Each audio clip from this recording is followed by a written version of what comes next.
In this video, we will walk through the answer to the print prep and slicing optional test problem.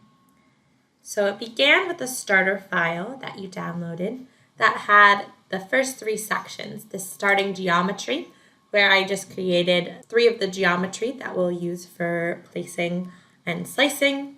And if you want to learn more on how these were created, you can check out our latticing course.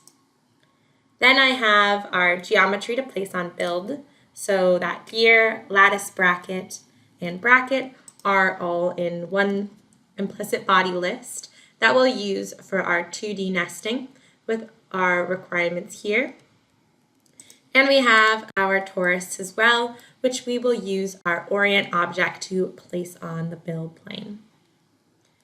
We also had this printer information section, but the starter file only contains this build volume. So the first thing that I did was use our centered plane from box floor and made that a variable, labeled it build plane using that build volume. You could also have used our corner plane from box floor for that as well. To begin placing our parts, I used our bounding box 2D nesting first. So let me open that up. For the bounding box, I went into our parts for 2D nesting and chose that bounding box from there with all 3 of those in there. Our build volume, same as we were given in the printer information, and that 10mm part-to-part offset, 0mm platform offset, and a 1mm perimeter offset. But because this is a transformation list, I have to use this in a transform object in order to actually have this happen to my parts. So if I turn on that visibility, we can see that they are now all placed on that build plane within our bounding box. So these 3 are placed, and then the next step was to place my torus using an orient object. And I placed mine around here. I saw there was some space. You could also have something that maybe looks a little bit different on how you are orienting your parts and placing them in different locations. For our torus, I'll isolate that view. And if I use my source plane, which is going to be at the minimum point of that torus's bounding box, and the destination plane, I just did this by visually looking at the options we had available. So if I show that build volume, our plane from normal, I placed here. And the reason I placed it here is while that center of the plane is in my latticed part, because that's the minimum point, we're going to see that that's placed well. So I just had a starting plane that was 0, 0, and moved this around to a spot that I thought made sense. You could have also used a different plane. Maybe you defined that origin. Instead of being the minimum point, it was just the minimum in the Z and the center in the X and the Y by defining each of those values individually for the X, Y, and Z. But this works fine for our application. So again, if yours looks a little bit different, that's okay too. Now that my parts are placed on my build volume and on my build plane, I can slice them. So I did this in 2 ways. You again might have something slightly different than me. But I used our slice body for all 3 of those bracket and the gears. And if we look here, you can see I have that slice.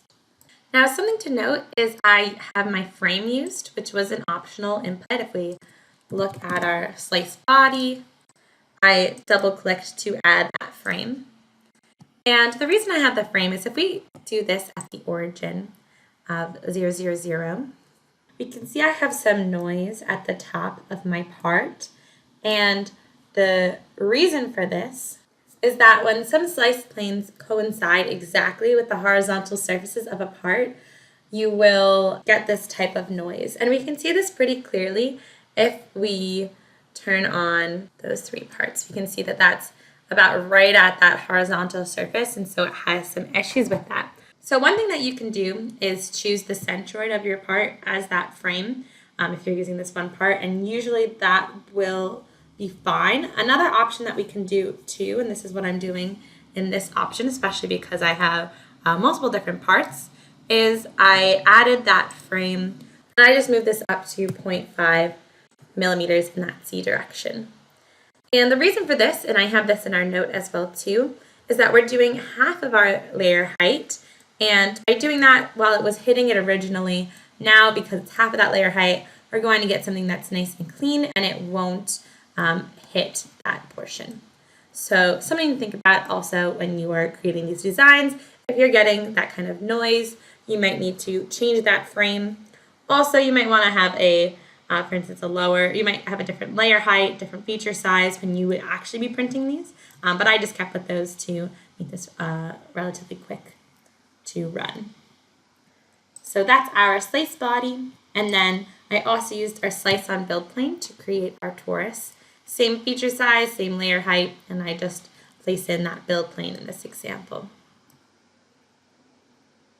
And that's why I needed to have that build plane, that center plane from box 4 originally as well too. Because I have these 4 different slice stacks, I'm going to merge our slice stacks. I could do a merge slice stack of these 3 and then merge them again with a slice on build plane. Or what I did in this example is use concatenate list. So if I look at our merge slice stacks, we can see I have 2 items I want to place in this slice stack, but one of them is already a list. So in order to actually place this, I'm going to create one list, so concatenating them together with that torus slice and all our other slices. And to learn more about our concatenate list, you can go to the lesson linked below this video in our Intro to Automation course. But now I've merged them, so they are all going to be in one slice stack. Then last step is to export these slices, and we're exporting them to Renishaw and using that ASCII format. And that's the answer to our print prep and slicing optional test problem. There's a lot of ways you can create something in nTop, so maybe your workflow is a little bit different, but hopefully this shows one example of how we can go through that test problem and the answer for that.